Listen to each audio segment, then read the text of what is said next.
Bien entendu, on ne peut être que ravi de voir s'élever à Josso, dans la commune de Rivière-Pilote, un complexe immobilier qui permettra de loger plusieurs familles, dont certaines sont en quête de logement depuis de longues années. La joie peut même faire place à l'émotion lorsque l'on voit et que l'on écoute les bénéficiaires de cet ouvrage réalisé par la société Ozanam. Ils sont tellement heureux, tellement émus même, de voir l'endroit où désormais va se dérouler leur vie, peut-être même tout le reste de leur vie. D'ailleurs, cet enthousiasme-là et cette émotion, la société Ozanam sait bien comment la gérer, puisqu'elle ne manque pas de faire en sorte que la réception de ces nouveaux locaux soit organisée dans une ambiance festive, en présence notamment de la presse, qui véhicule dans l'ensemble de la Martinique et au-delà l'enthousiasme des nouveaux locataires. Mais passé cela, refoulé pendant quelques heures, la raison contre-attaque et reprend ses droits. Alors, on se rappelle qu'au mois de juin, se sont tenues à Cayenne, en Guyane, les journées de l'adaptation au changement climatique. C'est intitulé dit bien l'objet de cette manifestation qui a réuni pas moins de 200 personnes. À cette occasion, il a été révélé qu'il existe parfois des écarts de 9 degrés. 9 degrés, ce n'est pas rien, entre la température dans les zones urbaines et la forêt avoisinante. On a même parlé d'un concept nouveau, les îlots de chaleur urbaine.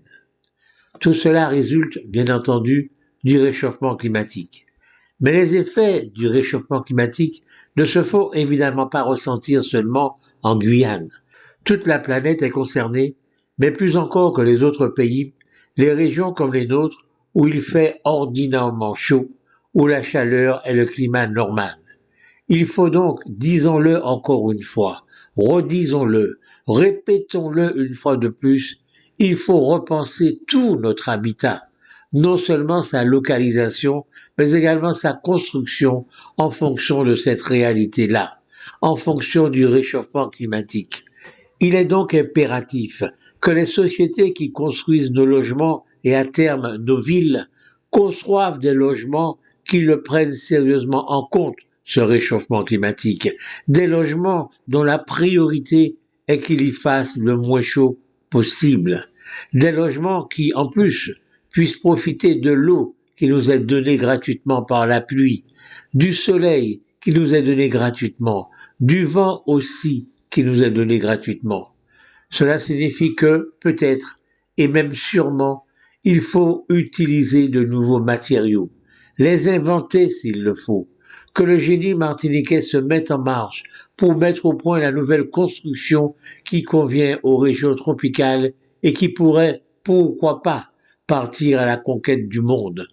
Il ne faut pas s'attendre à ce que les bâtisseurs actuels des pays développés se mobilisent sur cette problématique. Ils vont continuer, et c'est naturel, à gagner de l'argent avec le matériel et les matériaux qu'ils utilisent actuellement. Ils vont continuer à rentabiliser leur système au maximum. C'est à nous de faire le job. Ça devrait être une priorité pour les décideurs martiniquais qui savent, par ailleurs, que les personnes âgées souffrent davantage de la chaleur que les autres, jusqu'à en mourir davantage également.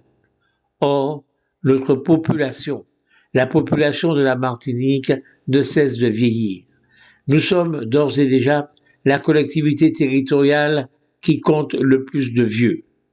Dépêchons-nous d'inventer le matériau, la façon rapide de construire, l'agencement des appartements qui nous conviennent, avec également pour objectif de proposer tout cela au reste du monde.